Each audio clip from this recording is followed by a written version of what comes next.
Is there anything wrong with Chick-fil-A? I want to share something with y'all that happened to me and Gina yesterday. It blowed my mind. I don't really know how to. I've been on my tractor for a few hours now, just kind of tooling around, trying to work it all out. And I just had to get it off my chest. I want to share it with y'all. And I don't really know YouTube's policy on like parental guidance suggestion or whatnot, but this is disturbing. So I don't want to cause your kids nightmares. So don't let your kids hear this, but especially the ones that love Chick-fil-A.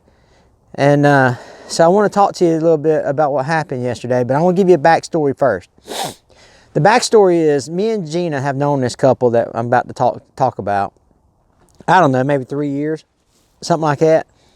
And it's one of those type of friends where you have them and you hang out with them about every 6 weeks, maybe 4 to 6 weeks, something like that. You know them, but you don't really know them good, And so Gina had this idea. This is a backstory. Gina had this idea that she wanted to turn a dryer and a wood pallet into a chicken coop that she had seen that on Pinterest, and she thinks she could do it. And so I carried her down there to the Harbor Freight and let her get the supplies that she needed for the brackets and whatnot. And while we were there, we ran into this couple. And we got to talking and carrying on and whatnot.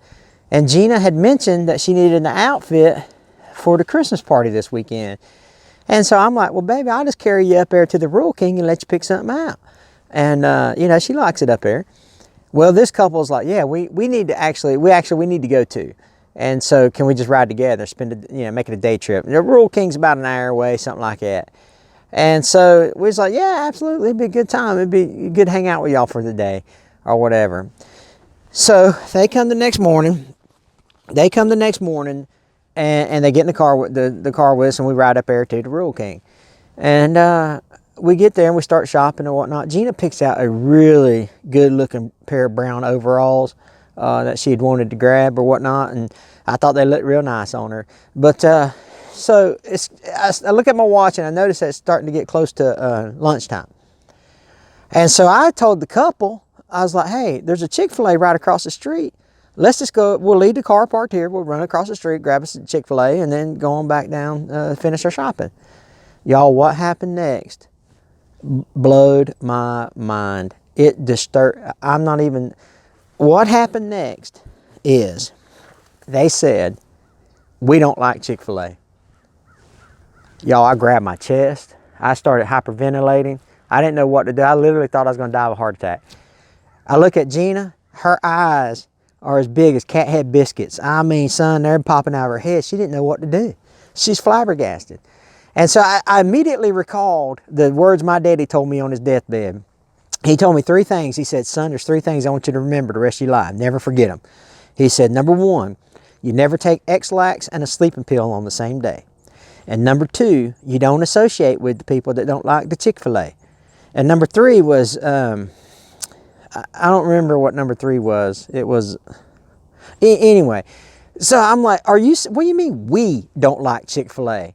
Like, I didn't even know there was let alone 2 people in America that didn't like Chick-fil-A. And here I am, and I got both of them in front of me. We don't like Chick-fil-A. I didn't know how to act, y'all. And so I look over at Gina, and she's pulling out her phone, and I said, Gina, what are you doing? And she was like, listen, I'm calling these guys an Uber. They're not riding home with us. I'm like, oh my God, I don't know how to, like, how can you not like the Lord's waffle fries? I mean, you know what I mean? There's literally, in the kitchen of Chick-fil-A, when you fling open the doors, there's literally baby cherubim back there putting chicken breast in batter. I don't even know what a cherubim is, but by God, they make a chicken sandwich that's out of this world. I mean, how do you not? I couldn't even fathom it, right? And so I'm thinking to myself, I said, when I take a bite out of a Chick-fil-A sandwich and I hold it over my head, by God, I'll lick my eyeballs out trying to get back to it. How do you not like Chick-fil-A? And so we didn't know what to do. We were just dumbfounded. Gina's like, they're not riding home with us.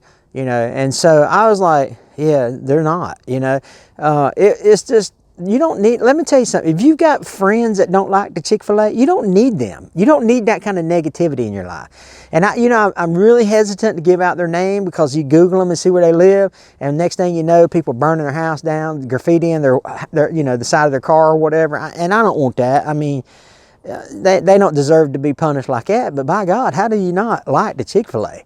And so, y'all, I just really needed to get that off my chest.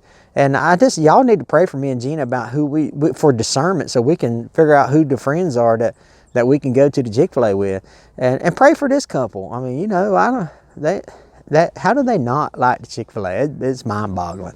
So anyway, I just thought I'd share that with you. I thought I'd get that off my chest. So I appreciate y'all watching. Just bear with us.